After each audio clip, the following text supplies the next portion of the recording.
তা আমরা ওই নেতার আনুগত্য করবো যতক্ষণ পর্যন্ত আমার নেতা আল্লাহ এবং তার রাসূলের আনুগত্য যতক্ষণ পর্যন্ত করবে, সেই শ্রেণীর নেতা হোক আর যাই হোক, আমি তাকে ততক্ষণ পর্যন্ত ফলো করবো যতক্ষণ পর্যন্ত সে আল্লাহ এবং রাসূলের আনুগত্য করে। সুবহানাল্লাহ। এক থেকে যদি এক চুল পরিমাণ পর্যন্ত যদি আমার নেতা সরে যায়, আমি ওই নেতার কপালে লাথি মেরে আমি বেরিয়ে আসবো। জাত তার সাথে আনুগত্য করা যাবে না, যে কোনো নেতার আনুগত্য করা হারাম, চলবে না।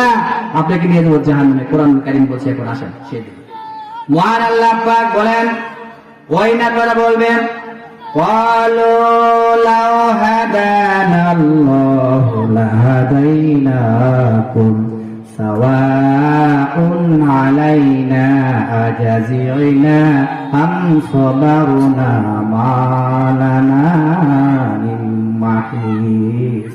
আমার আল্লাহ কত সুন্দর করে বলেন, নবীকে শুনিয়ে দাও